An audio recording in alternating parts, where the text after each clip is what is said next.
घेईल असं आम्हाला वाटतंय। या बंद असताना पाठिंबा देणारे डावे पक्ष असतील, काँग्रेस पक्ष असतील, याही पक्षातले असणारे कार्यकर्ते या बंद मध्ये सहभागी होते आणि त्यांनी ही मेहनत घेतली अशी परिस्थिती आहे। शासनाचं जे काही वक्तव्य आपल्यावरती ती नौबत येऊ नये म्हणून येत्या काही दिवसामध्ये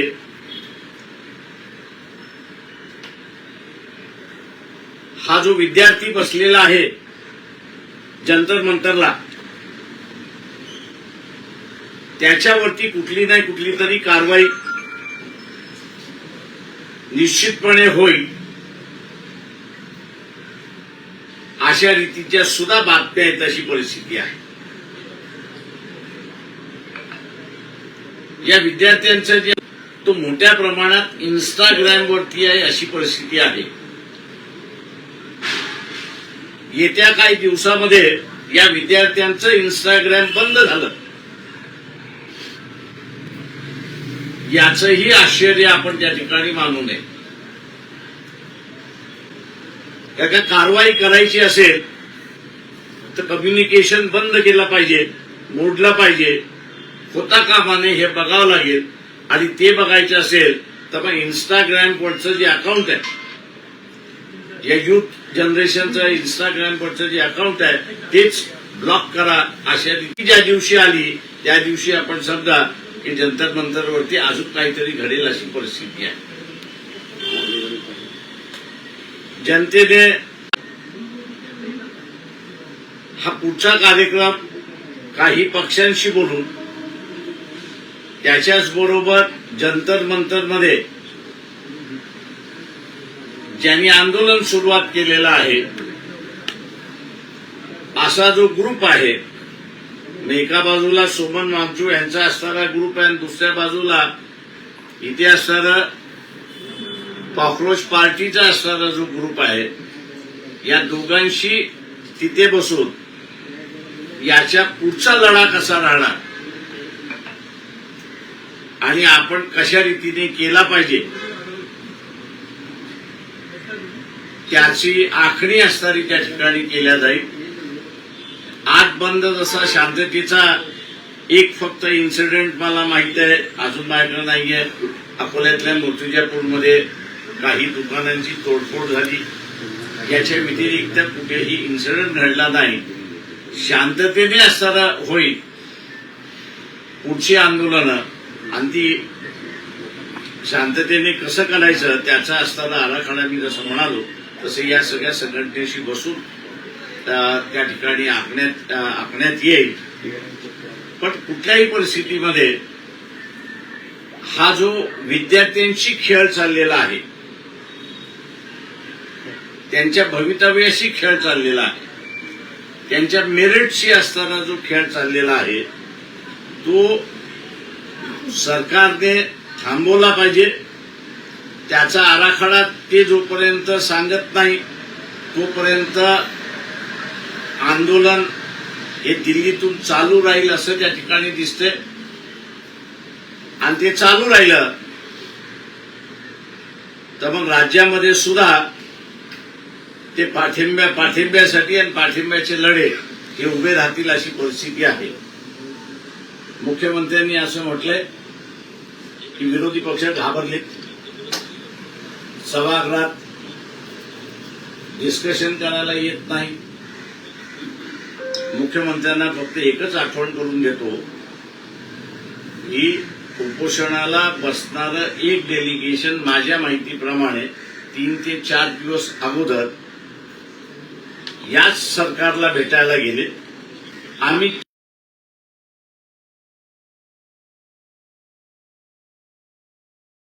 त्यांना काही भेटले नाही, पंतप्रधानांनी विचारलंच नाही। लड्डाकडे ते असणारे बसले 2 तास की 2.5 तास त्यांना बाहेर त्या ठिकाणी बसवण्यात आलं, निवेदन घेतलं आणि त्यांना पाठवून देण्यात। त्याच्यामुळे चर्चेचे दरवाजे जे बंद आहेत, मुख्यमंत्र्यांनी ते खुले करावेत. त्यांच्या पक्षामधल्या लोकांना असं सांगावं की ही लोकशाही आहे, हुकुमशाही नाही. किंवा प्रश्न चर्चेनेच त्या ठिकाणी सुटतील आणि चर्चा जर घडली तर कदाचित मार्ग निघू शकतो आहे. मी पुन्हा महाराष्ट्राच्या जनतेचे आभार मानून या ठिकाणी थांबतो. तुम्ही राहणार त्या ठिकाणी त्या संपूर्ण चर्चेसाठी आणि त्यानंतर तुमचा आराखडा आहे तो आम्ही दिल्लीत जाणारच आहोत. त्याच्याशिवाय तिथे असणारं आणि पुढचं काय जे आम्हाला असं वाटतंय ते आम्ही त्यांच्या पुढे मांडू. कोणत्या दिवशी किंवा कुठल्या तारखेला तुम्ही त्या ठिकाणी जाणार? अजून 2 दिवसांनी जाऊ. 26 तारखेला राज ठाकरे आणि उद्धव ठाकरे यांनीही आंदोलनाचा इशारा दिला. तर त्या ते मला वाटतं त्यांचं आंदोलन वर्तमानपत्रामध्ये आलेलं अजून आम्हाला निमंत्रण नाही. अजून त्यांनी आमच्याशी हे नाहीये किंवा ते दोघंच मिळून काढणार आहेत, इतरांना घेऊन काढणार आहेत. हा त्यांचा निर्णय झाल्यानंतर उद्धव ठाकरेंनी आवाहन केलंय सर्व पक्षांनी यावं त्या तिरंगा मार्च. तुमचा सहभाग असेल का? ते आम्ही एक लक्षात घ्या, आम्ही कुठलाही इझम किंवा ज्याला प्रेस्टीज असं म्हणतो, इगो असं ज्याला म्हणतो, तो नाही. हे विद्यार्थ्यांचं आंदोलन आहे आणि हे विद्यार्थ्यांचं आंदोलन असल्यामुळे कुठल्याही पक्षाने केलं तर आमचा त्याला विरोध राहणार नाही. काँग्रेसनं एक बैठक बोलवली या सगळ्याच्या अनुषंगाने, सगळ्यात महाविकास आघाडीच्या सगळ्या संबंधित पक्षांची की वेगळं आंदोलन पुढे कसं घेऊन जायचं. तर त्या बैठकीला तुम्ही महाविकास आघाडीचे आम्ही घटक नाही. त्याच्यामुळे असणारं ती महाविकास आघाडीची बैठक आहे. त्याच्यामुळे असणारं निमंत्रण आलं तर आम्ही त्याच्यामध्ये जाऊ ना. वंचितने जसं आज राज्यभर बंदची हाक दिली होती त्यामुळे खूप मोठ्या प्रमाणात प्रतिसाद मिळाला. उद्धव ठाकरेंनी आणि राज ठाकरेंनी मिळून आवाहन केलेलं आहे की तिरंग्याच्या झेंड्याकडे, तिकडे कुठल्याही पक्षाचा झेंडा नसेल, त्या एका झेंड्याखाली सर्व पक्ष जे विरोधक आहेत त्यांनी एकत्र यावं. जर वंचितला आज एवढ्या मोठ्या प्रमाणात प्रतिसाद राज्यभरातून मिळतोय, जर तेव्हा देखील जर का वंचित त्या आंदोलनात सहभागी झाली, आम्ही कोणालाही दरवाजे बंद केलेले नाही. एक लक्षात. प्रश्न असा आहे की त्यांचं नेमकं आंदोलन काय आहे, कसं आहे, ते कोणाला ते दोघंच करणार आहेत का, हा मला वाटतं 1-2 दिवसामध्ये आपल्याला कळेल. त्यांचं आलं की आम्ही असं आमचे दरवाजे कोणाला बंद नाही, एवढं मी सांगतो. या सगळ्या आंदोलनाच्या दरम्यान शरद पवार जंतर मंतरवर गेले आणि मोदीजींना भेटले. त्यानंतर राज ठाकरे म्हणतात की हे सगळे जंतर मंतर आहे. नेमकं मन की बात आहे. माझं सगळ्या पक्षांना आव्हान आहे की शरद पवारांचं पाठीमागची काही वर्ष पाहता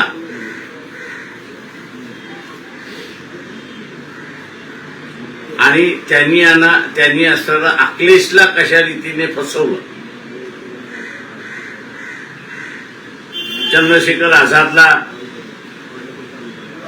बैठकीला बोलवणं आणि बाहेर चंद्रशेखर आझादनी येऊन बोलणं की अखिलेश यांना असणारा दलितांमधली नेते नको आहेत, दलितांमधले मतं पाहिजेत आणि त्यातून त्यांची असणारी आघाडीचा बिघाड झाला. याही याच्यामध्ये बिघाड व्हायचा नसेल, मी जाहीरपणे सांगतोय की Sharad Pawar is operating for BJP. त्यांना असताना बाहेर तुम्ही ठेवा. आता ठेवायचं की न ठेवायचं हा त्यांचा प्रश्न आहे. पेपर लीकमुळे 22 विद्यार्थ्यांनी आत्महत्या केली. अशी काय गोष्ट आहे की जेव्हा जर धर्मेंद्र प्रधान यांचा राजीनामा घेतला तर ते कुठेतरी मोदी आणि शहांच्या गळ्यापाशी येऊ शकतं, त्यामुळे तो राजीनामा घेतला. माझं तुम्हाला सगळ्यांना प्रेसवाल्यांना एक विनंती आहे, थोडंसं पत्रकारिता करा. बिहार आणि धर्मेंद्र प्रधान इलेक्शन जे आहे त्याचा थोडासा अभ्यास करा, तुम्हाला उत्तर मिळून जाईल. अण्णा हजारेंनी आत्ता एक पत्र लिहिलं या सगळ्या की राजीनामा घेतला म्हणजे काय सरकार पडत नसतं. आता अण्णा रिॲक्ट होतात त्याच्यावर वैग्रस्त आहे. आंबेडकर साहेब, जी एकंदरीत सीजेपीचं आंदोलन, सर इकडे, सीजेपीचं आंदोलन दिल्लीमध्ये झालंय, लाठीचार्ज झालाय, एकंदरीतच त्यामध्ये शिक्षणाचा मुद्दा व्यापक आणि अपील करणारा मुद्दा मांडण्यात आलेला आहे आणि तो सर्व दूर, जसं राज ठाकरे म्हणाले की प्रत्येक घरात पोहोचलेला आहे. तुम्हाला काय वाटतं, राज ठाकरे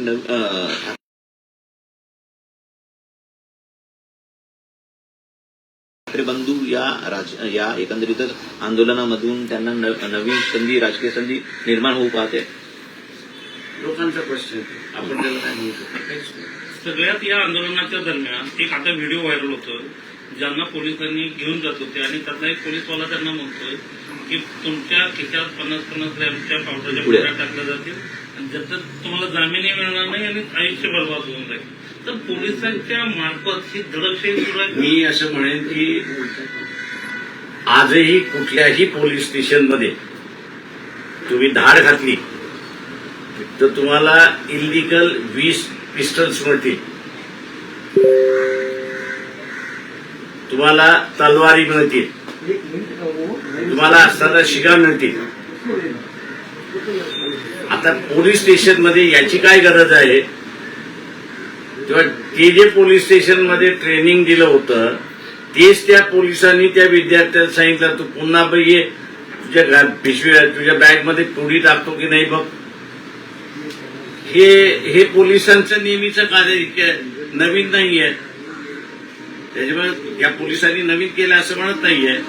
सीपीची जर ताकद असेल तर त्यांनी त्याला डिस्मिस करावं इमिजिएटली. नाही, काल आता 2 दिवसापासून माझं म्हणणं असेल सीपीने डिस्मिस करावं. ज्या दिवशी सीपी त्याला डिस्मिस करेल त्या दिवशी हा डिस्मिस झालेला पोलीस अख्खा पोल खोल करून दे. निलंबन झालं त्याच्यात. तो चालक आहे निलंबित नाही केलेलं आहे, त्याला फक्त असताना घरी बस म्हणून सांगितलंय, सस्पेंड केलेलं नाही. परंतु त्याच्या मुखातून तुम्ही जसं म्हणताय तसं की पोलीस कशा पद्धतीनं काम अडकवत करतायत, आहेत सामान्य याच्यातलं माणसाला. एक गुण बाहेर आलंय का? माझं म्हणणं आहे एक गुड बाहेर आलेला आहे.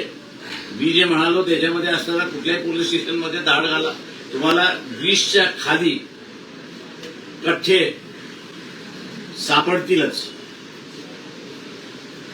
सर दुसरा आणखी एक व्हिडिओ प्रसिद्ध होतोय किंवा मोठ्या प्रमाणात व्हायरल होतोय. एक तरुणी पोलिसांच्या गाडीच्या समोर उभी आहे. तरुणाईची ताकद. मला वाटतं या आंदोलनाचा एक भाग मी असं बघतोय की विद्यार्थ्यांनी मोठ्या प्रमाणात बाहेर आल्या आणि त्यांनी आपल्या स्वतःला काय वाटतंय ते असताना मांडले व्यक्त केलंय. ही एक जमेची बाजू मी असताना म्हणतो या सगळ्या आंदोलनात. मग केंद्र सरकार जर अगोदरच संवाद केला असता तर लाठीचार्जची गरज काय भासली असती? 20 दिवस किंवा 21 दिवस का लागत आहेत विद्यार्थ्यांसोबत संवाद करायला? असे लोकांनी मी आता असताना लोकांना एवढंच विनंती करणार आहे की 50ला आपल्याला सर सार्वभौम मिळालं. 50 पासून ते 90 पर्यंत ज्यांनी राजकीय, सामाजिक, आर्थिक स्वातंत्र्यासाठी लढले ती पिढी होती. त्या पिढीने आरएसएस बीजेपीला जवळ का केलं नाही? त्यांनी दूर हात लांबच ठेवले. त्याला त्यांच्यासमोर लोकशाही की ठोकशाही, त्यांना लोकशाही पाहिजे होती आणि म्हणून ह्या ठोकशाही पक्षाला त्यांनी दूरच ठेवलं. आणि हे ठोकशाहीवादी आहेत हे दिल्लीच्या असणाऱ्या लाठीचार्जवरनं सरळ सरळ दिसतच आहे. मुख्यमंत्री म्हणतायत की राजस्थानमध्ये 8 वेळा पेपर लीक झाले, इतर अनेक ठिकाणी जिथे जिथे काँग्रेसचं सरकार आहे तिकडे पेपर लीक झाले. मुख्यमंत्र्यांनी या सगळ्या गोष्टीवरती एक ठोस भूमिका बजावण्याच्या ऐवजी जिथे जिकडे पेपर लीक झालेत अशी माहिती देत आहेत आणि विरोधकांना म्हणतात की तुम्ही पळपुटेपणा सोडा आणि संसदेमध्ये चर्चा करायला आहे. ते मी तेच म्हणालोय की महाराष्ट्रामध्ये सुद्धा पेपर लीक झाला. काय मुख्यमंत्र्यांनी घेतलं? काय भूमिका घेतली? शेवटी रस्त्यावरती आम्हालाच उतरावं लागलं, पक्षाच्या कार्यकर्त्यांनाच उतरावं लागलं. आणि तेव्हा कुठे असताना दादा भुसे आता हे म्हणायला लागले की आम्ही असताना फुल करतोय. पण माझी जेव्हा चर्चा झाली मी त्यांना म्हटलं याचं मूळ कोण आहे? त्याला तुम्ही शोधले का? त्याला पकडलेला आहे का? त्याच्यावरती कारवाई होणार का? शांतता आहे. साहेब, आंदोलनापेक्षा जास्त आपलं या आंदोलनातून आपण शिक्षणामध्ये काय बदल किंवा काही कायद्यामध्ये काय एक बदल लक्षात घ्या, शिक्षणाचं वाटोळं चाललेलं आहे. आपल्या इथे असणारी एक सिस्टम होती की बा एक्झामिनेशन, त्या एक्झामिनेशन म्हणून मेरिट म्हणून तो लागत होता, तो एक पॅरामीटर होता. आता असणारा पेपर लीक होऊन तो पॅरामीटरच तुम्ही संपवताय आणि दुसरा पॅरामीटर काही दिसतच नाहीये त्याच्यामध्ये. त्याच्यामुळे जो इस्टॅब्लिश पॅरामीटर आहे, मापदंड आहे याचं मेरिट बघण्याचं, तेच राहावं याच्यासाठी हा लढा आहे. राजकीय वर्तुळात आता दबक्यावादाने चर्चा आहे की या ओव्हरऑल देशामध्ये जे काही पेपर फुटी होत आहे त्यामध्ये केंद्र सरकारचाच हात आहे, त्यामुळे केंद्र सरकार कारवाई करण्यामध्ये कुठेतरी इतका वेळ लावते, अशी राजकीय वर्तुळात मला त्याच्याबद्दल ऍडव्होकेट दाखवतात. तर एक प्रश्न असा आहे की एकूणच या सगळ्या आंदोलनाच्या अनुषंगानं कोर्टात जावं लागलं, कोर्टाने त्यात हस्तक्षेप केला, परंतु सुप्रीम कोर्टाने मात्र म्हटलं की हे जे व्हिडिओ दाखवत असताना की आमचा वेळ वाया घालवू नका. ज्या सरन्यायाधीशांनी झुरळ ही प्रतिमा निर्माण केली त्या झुरळांच्या संदर्भातील व्हिडिओ पाहायला त्यांना वेळ नाही, अशी प्रतिक्रिया होती. मी एवढंच म्हणणार आहे चीफ जस्टिसला की तुमची प्राथमिक ड्युटी जी आहे ते संविधान वाचवण्याची ड्युटी. त्या संविधानामधलं कलम 14-21 याची अंमलबजावणी करण्याची ड्युटी त्यांची आहे. ते जर होत नसेल आणि करता येत नसेल तर त्यांची खुर्ची खाली केली पाहिजे. वेळ नाही हे सांगून चालणार नाही. प्रायव्हेट मॅटर्स बघण्यासाठी तुम्हाला जज केलेलं नाही आणि चीफ जस्टिस केलेलं नाही. तुम्हाला पहिल्यांदा असणारा जी जबाबदारी आहे, शपथ घेता, त्या शपथेतली जबाबदारी आहे की मी असणारं संविधान इमानदारीने पाळीन आणि त्याचं जे इतरांना शपथमध्ये नाहीये ते यांना आहे याचं संरक्षण करेल. प्रत्येक जजला जी शपथ दिल्या जाते ती घटनेची सुरक्षितता राखण्याची शपथ दिल्या जाते. आता तेच जर तुम्ही पाळू शकत नसाल तर चीफ जस्टिसवरनं मोकळे व्हा. सुप्रीम कोर्टाला देखील त्या सत्ताधाऱ्यांचा दबाव असं वाटतं का? मला माहित नाही त्याच्याबद्दल. थँक्यू.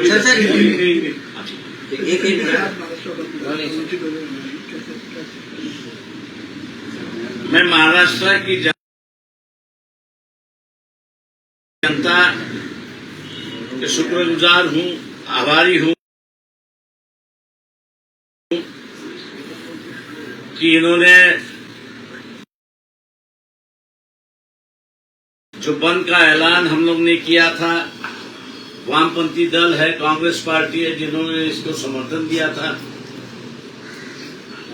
उसमें सहयोग हुए, सहभाग हुए और इस बंद को जो है यशस्वी करके केंद्र सरकार को अपनी बात उन्होंने बता दी कि जो आप विद्यार्थियों के साथ कर रहे हो वो हम सहमत नहीं है.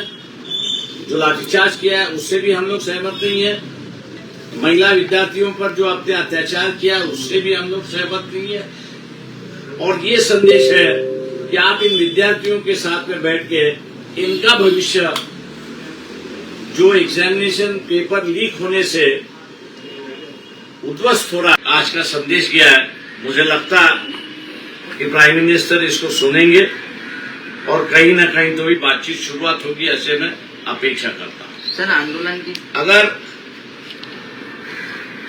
सरकार बातचीत इन विद्यार्थियों के साथ और उनके संगठनों के साथ नहीं करती है तो मैं इतना ही कहूंगा कि ये विद्यार्थी अपना भविष्य परीक्षा के माध्यम से, एग्जाम के माध्यम से देखते हैं.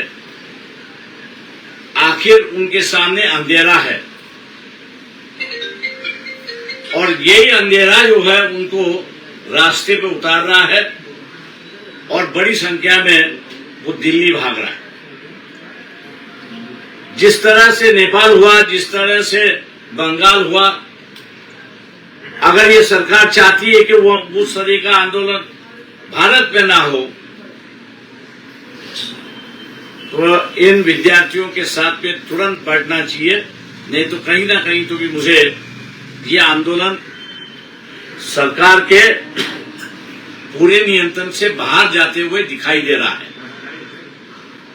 मुख्यमंत्री जो है वो विरोधी पार्टी को सलाह देने के बजाय मैं ये कहूंगा कि नरेंद्र मोदी जो है उनको वो सलाह दे और कहे कि भैया इन विद्यार्थियों के साथ में बैठ के एक समझौता कर लीजिए।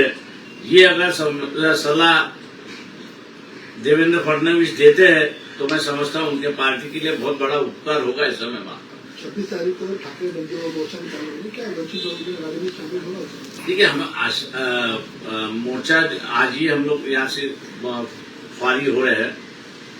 उनका किस ढंग से है, क्या है, उसको देखते हुए वो हम लोग आना चाहते नहीं आना चाहते, यही भी सबसे बड़ी बात है।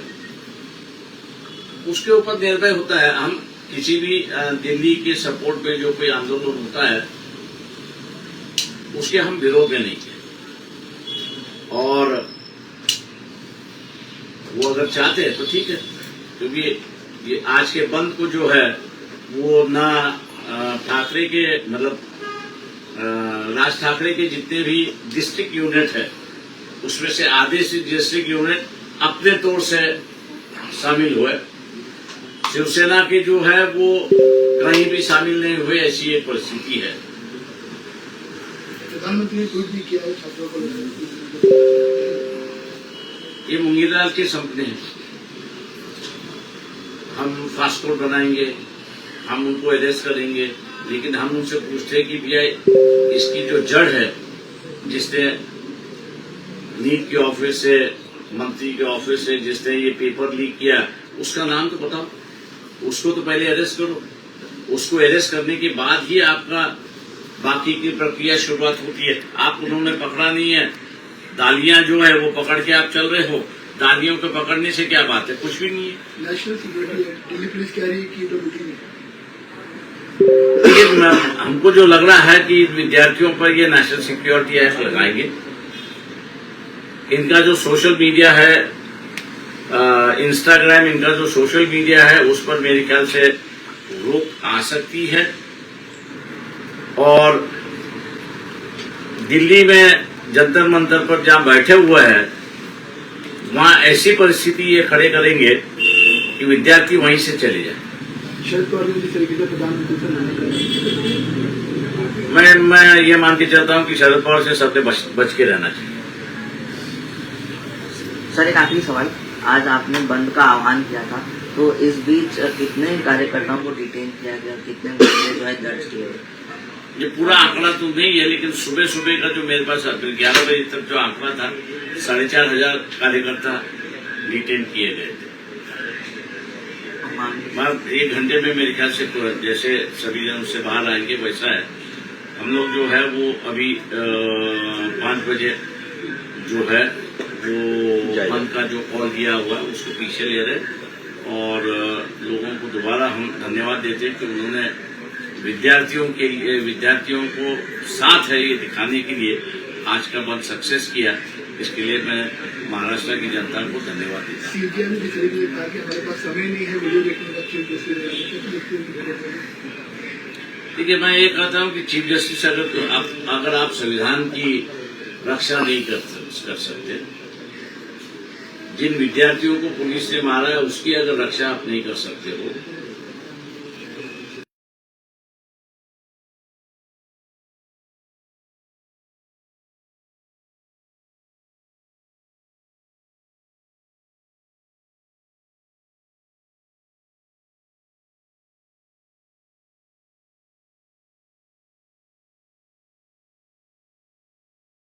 तो मेरे ख्याल से बेहतर होगा कि आप चीफ जस्टिस से इस्तीफा दे दें।